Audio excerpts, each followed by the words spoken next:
큰 제목부터 읽어보시죠. 읽습니다. 시작. 교회로 교회되게 하라. 우리 1년 표였는데 오늘 종교개혁 주일이어서 교회에 대한 이야기를 좀 하려고 합니다. 첫 번째 보시죠. 읽습니다. 시작. 새로운 비전. 본문이 깁니다만 한 번 더 읽습니다. 그리스도의 사랑이 우리를 강권하시는도다. 우리가 생각하건대 한 사람이 모든 사람을 대신하여 죽었은즉 모든 사람이 죽은 것이다. 그가 모든 사람을 대신하여 죽으심은 살아있는 자로 하여금 다시는 그들 자신을 위하여 살지 않고 오직 그들을 대신하여 죽었더라. 다시 살아나신 이를 위하여 살게 하려 함이라. 그러므로 우리가 이제부터는 어떤 사람도 육신을 따라 알지 아니하노라. 비록 우리가 그리스도도 육신을 따라 알았으나 이제부터는 그같이 알지 아니하노라. 그런즉 누구든지 그리스도 안에 있으면 새로운 피조물이라. 이전 것은 지나갔으니 보라 새 것이 되었도다. 모든 것이 하나님께로서 났으며 그가 그리스도로 말미암아 우리를 자기와 화목하게 하시고 또 우리에게 화목하게 하는 직분을 주셨으니 곧 하나님께서 그리스도 안에 계시사 세상을 자기와 화목하게 하시며 그들의 죄를 그들에게 돌리지 아니하시고 화목하게 하는 말씀을 우리에게 부탁하셨느니라. 아멘. 여러분 각자가 교회입니다. 조금 심각해지시는 문제이잖아요. 우리 각자가 교회라면 내가 교회인데 나는 지금 교회로 잘 서 있나? 그런 고민이 드시잖아요. 그 명제가 맞는 명제이지만 정확하게 맞으려면 그리스도 안에서 새로운 피조물이 되셨어야 교회예요. 새 것이 되셨어야 하는 거죠. 전부 새 것이 아니시다라고 말씀드리는 건 아니고요. 그리스도 안에 있으면 새로운 피조물이라 이전 것은 지나갔으니 보라 새 것이 되었도다. 그래서 우리가 하나님을 아버지라고 불러요. 새로운 피조물의 의미가 뭡니까? 은혜 받고 가슴이 뜨거워지고 방언이 터지고 눈을 감으면 환상이 보이고 이게 새로운 피조물의 조건입니까? 아닙니다. 한 번도 만난 적이 없는 하나님이 어느 순간 아버지로 믿어져요. 이런 믿어지는 은혜가 있기를 바랍니다. 아멘. 그게 새로운 피조물이 된 거예요.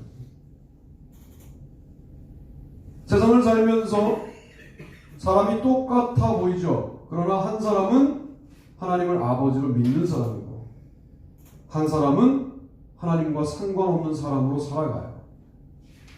비슷하게 경쟁할 때 하나님을 아버지로 믿는 사람이 지기도 하고 이기기도 합니다. 굴곡이 있습니다. 그건 중요한 게 아니고 현상일 뿐이고 우리에게 중요한 것은 하나님이 아버지로 믿어지는 가에 있는 거예요. 요즘 기도만 하면 하나님 들어주셔요. 다시 새신자가 된 것 같아요. 새신자 때 저는 없었어요. 사실은 어머니 뱃속서부터 교회를 다녔으니까. 그런데 중학교 1학년 때 막 은혜를 받고 기도하면 그냥 눈앞에 보였어요. 저는 응답으로 아주 강력한 교회였어요. 그런 때 밀접하게 주님이 느껴지시는 때가 있잖아요. 요즘 제가 그래요. 그리고 시시때때로 지시하셔요. 그거 하지마, 저거 해, 그건 하지 말다가 나중에 해, 뭐 이런. 여러분 정말 우리가 새로운 피조물로 거듭났다라고 한다면 어떻게 살아가야 되냐 하면 사람을 육신대로 판단하지 말아야 한다.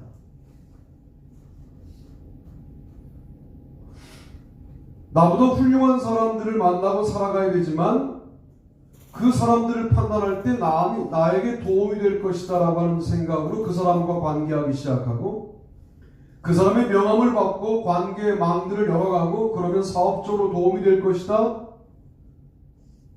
그렇게 사고하시는 것을 하나님이 싫어하신다고 요즘 저에게 알려주고 계세요. 저라고 왜 감리교단에 아는 사람이 없겠어요? 전화 잘 안 하잖아요. 저는 그런 거 몰랐구나. 자기는 왜 담임 목사가 유력한 자에게 전화 안 하는 목사라는 걸 모르고 여태 예배를 드렸어요.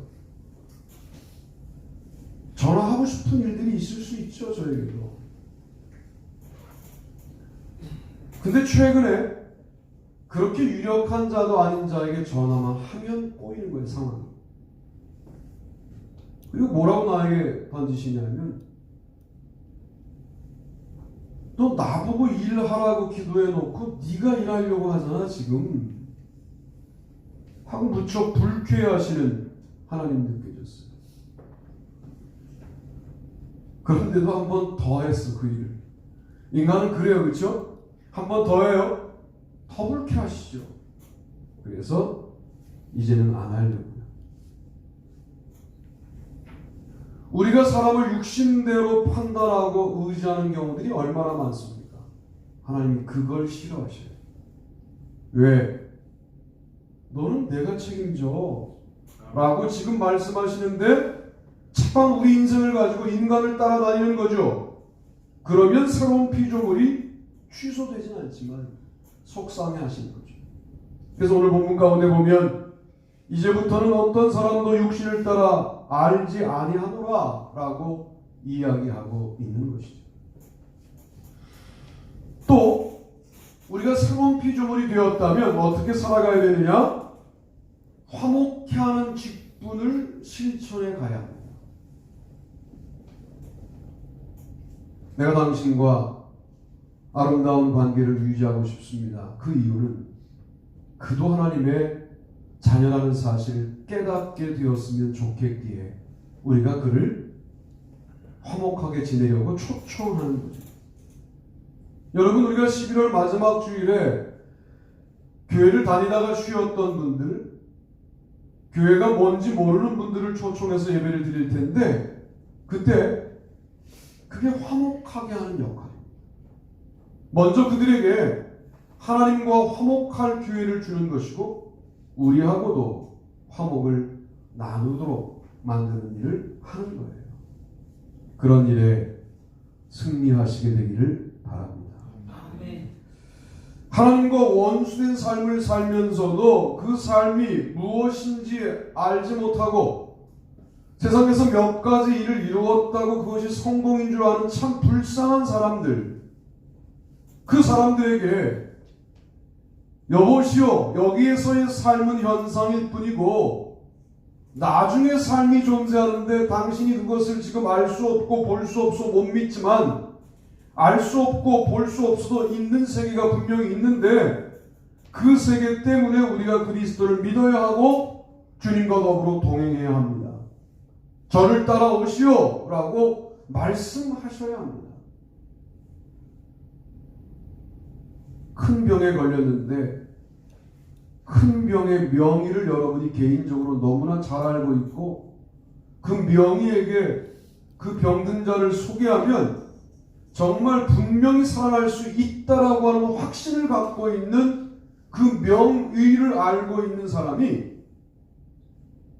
그 환자에게 아무런 말도 할 수 없다라고 한다면 우리는 직무유기를 하고 있는 거죠. 말하실 수 있어야 돼요.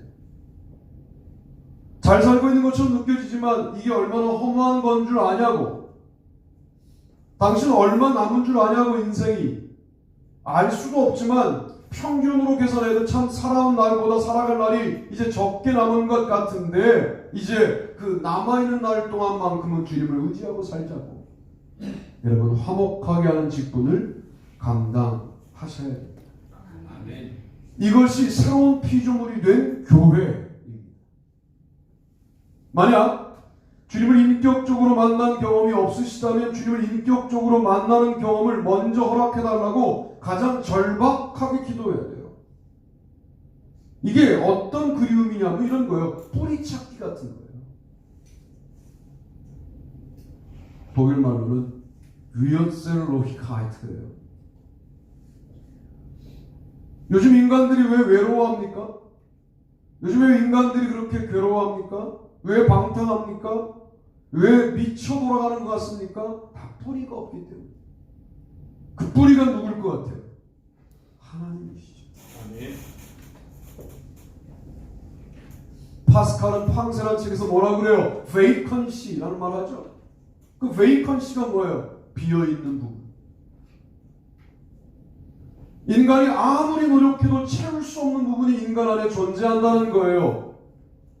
그거를 무슨 학문적으로, 예술적으로, 철학적으로, 심리학적으로 아무리 고민해봐도 안 채워지는 거죠. 극단까지 가도 안 채워지는 거죠. 뭘 해봐도 안 되는 거예요. 그 부분을 누가 채우는 줄 아냐? 하나님이시다. 라고 파스칼이 말하죠. 여러분, 인간을 만날 때 그 빈 부분까지 보셔야 돼요.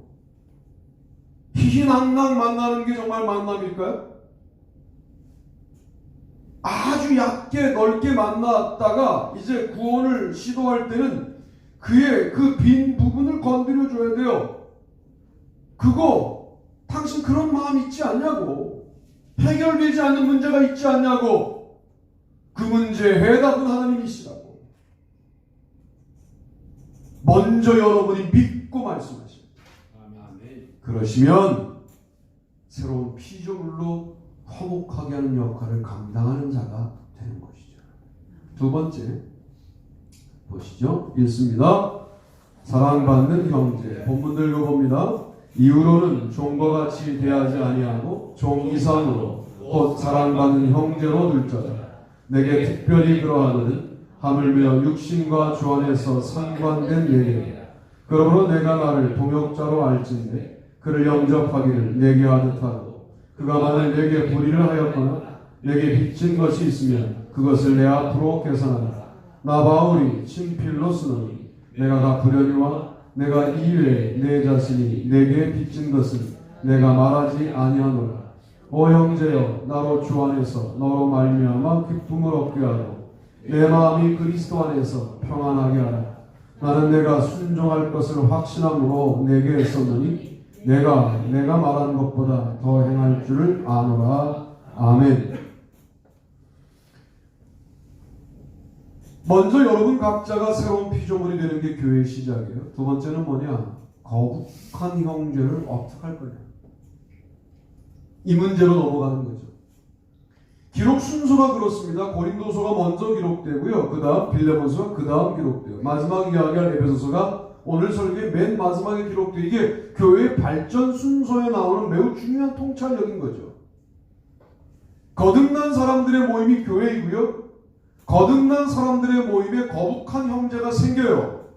경제적 손해를 끼치고 도망간 오네시모 같은 존재가 생겨요. 그를 어떻게 할 거냐? 이 문제가 교회의 과제로 주어진다는 거예요. 그럴 때 여러분 빌레몬서의 기준을 따라서 경제적 손해를 끼치고 도망간 오네시모 같은 자들을 용서하실 수 있는 교회가 되기를 바랍니다. 아멘. 쉽지 않아요. 우리가 오네시모 같은 자들을 만날 때 복음적인 원리로 대하지 않고 세속적인 원리로 대하는 게 뭐냐면 안 보면 그만이지요. 그 세상이잖아요. 그럴 때 나 하나가 교회 안에서 그런 판단을 내리면 우리 교회가 어디에 물들게 되냐면 세속주의에 물든 교회가 되는 것이죠. 그런 기회를 영적으로 부흥을 일으킬 수 있는 기회라고 영적으로 느끼셔야 돼요. 그리고 그 거북한 형제를 아하, 나를 빌레몬 수준으로 여기시는구나 하나님께서. 너 오네시모를 내가 용납하지. 누구도 자신할 수 없지만 여기에 가실 수 있다면 교회는 더 근사해질 수 있습니다. 자, 여러분이 섬기는 교회가 또 여러분이 그 교회에서 거북한 형제를 용납하는 수준에 도달했어요. 여러분의 가정이 엉망이 될 것 같아요. 그렇게 거북한 형제를 포함하여 사랑하고 있는 여러분의 자녀들이 망가질 것 같습니까? 이게 연동되어 있다니까요. 교회와 가정이 연동되어 있고 여러분 개인이 연동되어 있어요. 그래서 여러분이 교회를 세우는 아름다운 결정을 내리고 거북한 오네시모를 받아들이기로 마음을 먹으면 가정도 회복되고 자녀도 회복되고 여러분의 모든 사회적인 관계도 회복되는 것이죠. 그래서 신앙이 중요하다고 말씀을 드리는 거예요. 아니, 도망간 노예를 다시 노예로만 받아도 그 은혜 아닙니까? 사랑받는 형제로 둘 자라. 아니, 빌레몬이 형제가 없어서 나에게 손해를 끼치고 도망간 오네시모를 형제로 받습니까? 받으라는 거예요. 점점 더 어려워지는 거죠. 점점 더 요구가 강력해지는 거예요. 손해를 끼치고 간 오네시모를 용서할 뿐만 아니라 용서하여 제자리에 두는 게 아니라 그 자리에서 뽑아서 사랑받는 형제로 둘 자라. 이게 둔다는 표현이 상당히 의미가 있는 바울의 언어의 천재의 표현이잖아요. 그 자리에 그대로 박는다고 용서한 게 아니라는 거예요. 사랑받는 형제로 둘 자라. 제가 가끔 이 설교할 때 그 얘기 많이 하잖아요. 도망쳤다가 돌아온 노예가 형제면 그 가정을 지킨 노예는 노예겠죠.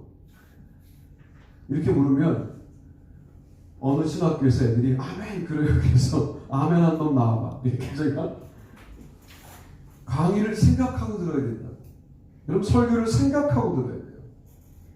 왜 오네시모를 탁 잡으셨냐면 하나님이 바울을 통하여 오네시모 하나하고의 관계를 풀었더니 그 집안 내의 모든 관계가 풀리는 거예요. 노예가 사라질 수밖에 없죠. 도망쳤다가 돌아온 노예를 형제로 부르는 빌레몬이 자리를 지킨 노예를 노예로 부를 수가 없는 것이죠.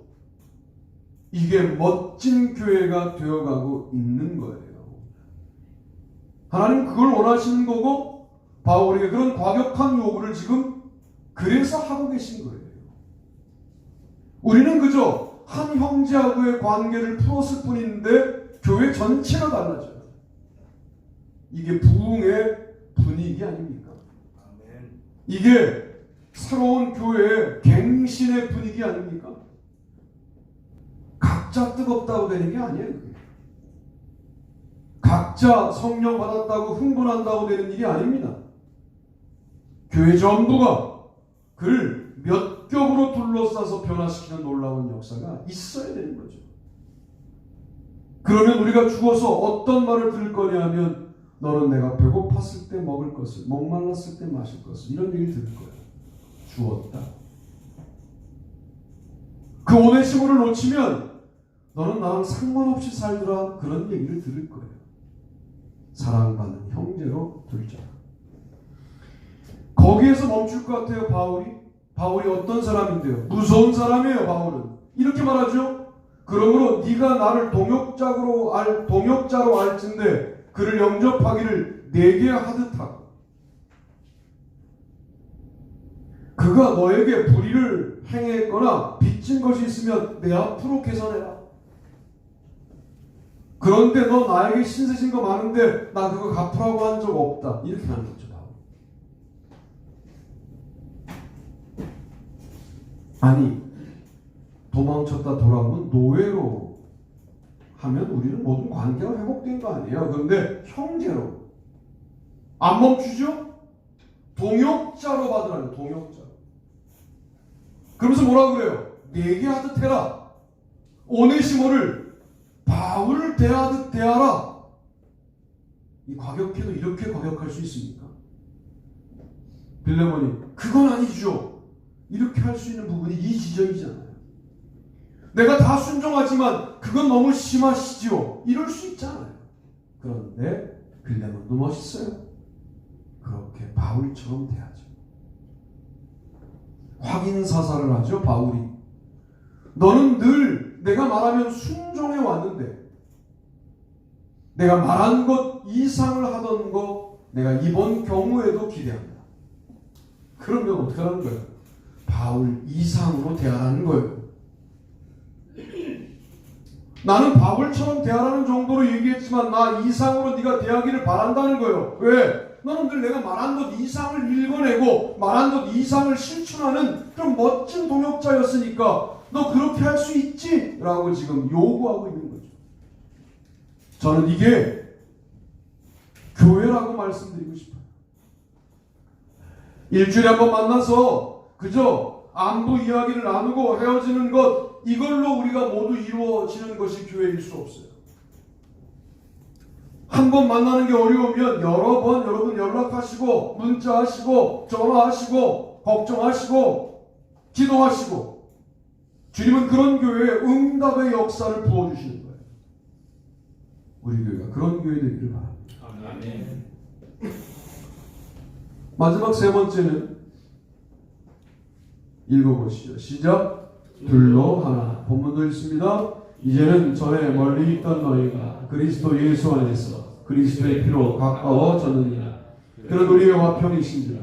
둘로 하나를 만드사 원수된 것 곧 중간에 막힌 담을 자기 육체로 하시고 법정으로 된 계명의 율법을 폐하셨으니 이는 이 둘로 자기 안에서 한 세 사람을 지어 화평하게 하시고 또 십자가로 이 둘을 한 몸으로 하나님과 화목하게 하려 하시니 원수된 것을 십자가로 소멸하시고 또 오셔서 먼 데 있는 너희에게 평안을 전하시고 가까운 데 있는 자들에게 평안을 전하셨으니 이는 그로 말미암아 우리들이 한 성령 안에서 아버지께 나아감을 얻게 하려 하심이라. 아멘. 이제 동역자를 지나 둘이 하나가 되어야 한다.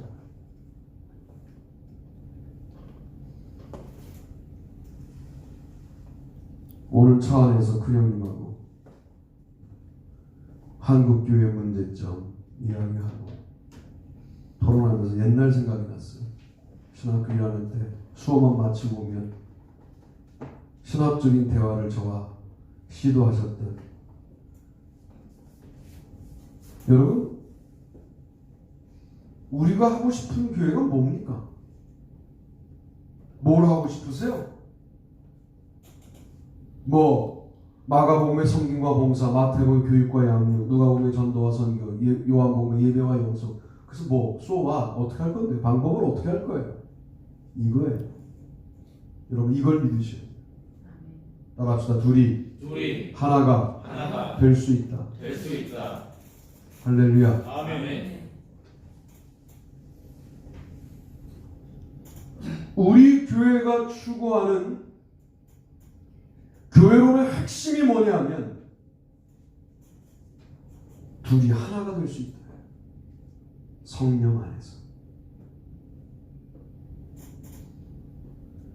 그래서 제가 늘 뭐라고 말하냐면 가족 이기주의가 교회를 무너뜨린다고 말씀드리는 거예요.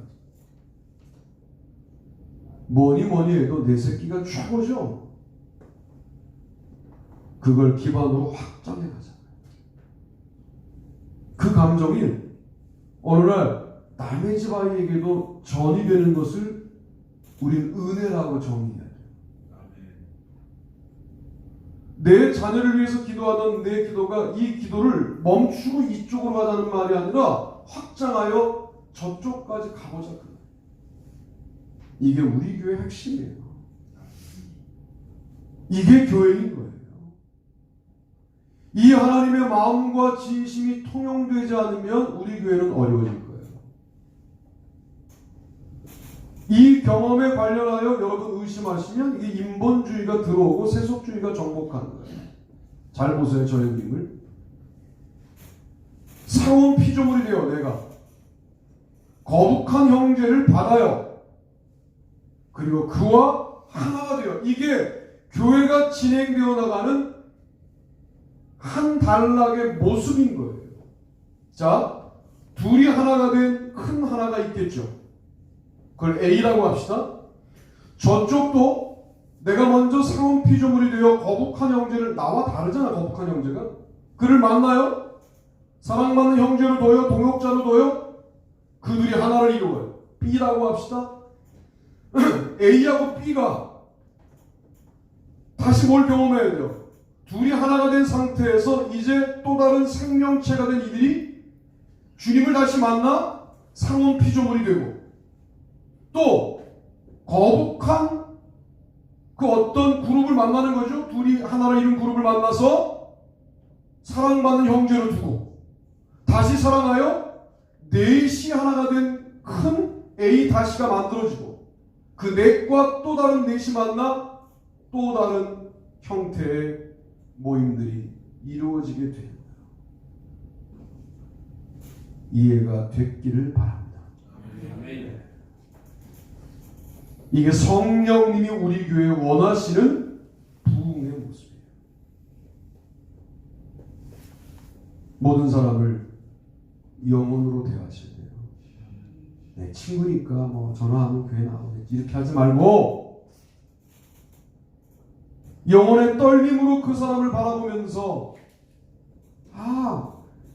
네가 이 부분이 좀 어렵겠구나 라고 좀 미리 감지하고 도와주고, 그러다가 그 사람과 하나가 되어 또 다른 그룹을 만나 하나를 이루어 나가는 이 일들이 매우 역동적으로 진행되어야 합니다. 이것이 우리가 지금 종교개혁주일에 이런 교회를 해보자고 말씀을 드리는 거예요. 세상에 모든 사람들은 자기 얘기를 하고 싶어요. 이제 교회가 이야기를 들어주는 곳이 되어야 합니다. 일단 들어만 주면 50점 이상이 돼요. 그리고 그 이야기를 영적인 이야기로 같이 써나가는 일들을 우리가 해야 되는데, 그 일은 우리 교회가 소그룹을 통하여 해내야 될 일들이라고 생각을 합니다. 여러분의 관계 속에서 둘이 한 몸을 이룰 수 있다라고 하는 이 놀라운 신비를 우리가 놓친다면 이 시대의 교회는 존립 근거를 상실합니다. 여기에 이기주의라고 하는 것, 황금 만능주의라고 하는 것, 자본주의의 폐해, 전부가 나쁘다는 거 아니에요? 자본주의의 폐해, 모든 관계를 파편화하게 만드는 것, 분절화되게 만드는 것, 이 모든 것들에 우리가 도전하지 않으면 교회는 이 세상에서 없어질 공동체가 돼요. 여러분 지금 함께 예배드리는 사람들을 얼마나 사랑하십니까?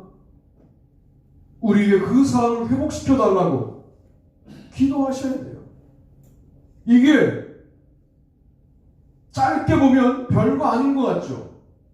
이 관계가 무너지고 교회가 무너지면 가정도 자녀도 이렇게 연동되어 있다는 사실을 늘 기억하고, 이 관계를 통하여 주님 우리에게 주실 놀라운 은혜들을 늘 기억하고, 여러분 기도하셔야 됩니다. 또 오셔서 먼 데 있는 너희에게 평안을 전하시고 가까운 데 있는 자들에게 평안을 전하셨으니 라고 말하죠. 우리가 어떻게 행동해야 합니까? 평안을 전하는 일을 감당해야 합니다. 먼 데 있는 자부터 하는 거예요. 그게 교회의 핵심이에요.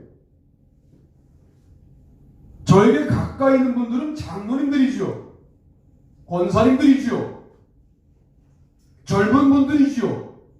이분들은 좀 나중에 평안을 전해도 괜찮아요. 소외되어 있는 분들에게 먼저 찾아가서 평안을 전하는 일들을 감당해야 둘이 하나가 될 수 있어요. 그렇다고 가까운 데 있는 분들을 놓치면 안 돼요. 그들에게도 평안을 전해요. 순서는 분명히 있어야 돼요. 바울은 이 순서에 따라서 먼 데 있는 이방인에게 평안을 전하는 일을 먼저 하고, 로마서 9장부터 11장에 가까운 데 있는 자기 동족을 위하여 복음을 증거합니다. 중요한 핵심은 뭐냐면, 먼 데 있는 자들에게 전하는 것과 가까운 데 있는 자들에게 전하는 평안이 같아야 돼요. 달라서는 안 돼. 같으면 괜찮은데 다르면 교회가 분裂. 그래서 먼 데와 가까운 데가 둘이 하나를 이루는 아름다운 교회를 우리가 꿈꿔야 되는 거죠. 아멘. 따라합시다.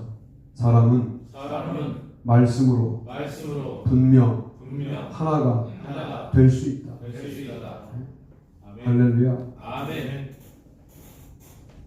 세속적인 취미나 세속적인 사업의 무슨 동질성이나 이런 게 도움이 안 된다는 게 아니라 궁극적으로는 나와 너 사이에 그리스도의 십자가가 들어오고 보혈의 피가 흐르고 말씀이 들어올 때 영혼의 합일이 이루어지는 것이고 그런 것을 교회라고 말하는 거죠. 이게 새로운 피조물로 거룩한 형제를 받아 하나를 이루는 교회의 발전 방향이 되어야 한다. 오늘 우리 교회가 그런 교회가 되시기를 주님의 이름으로 축복합니다. 아멘.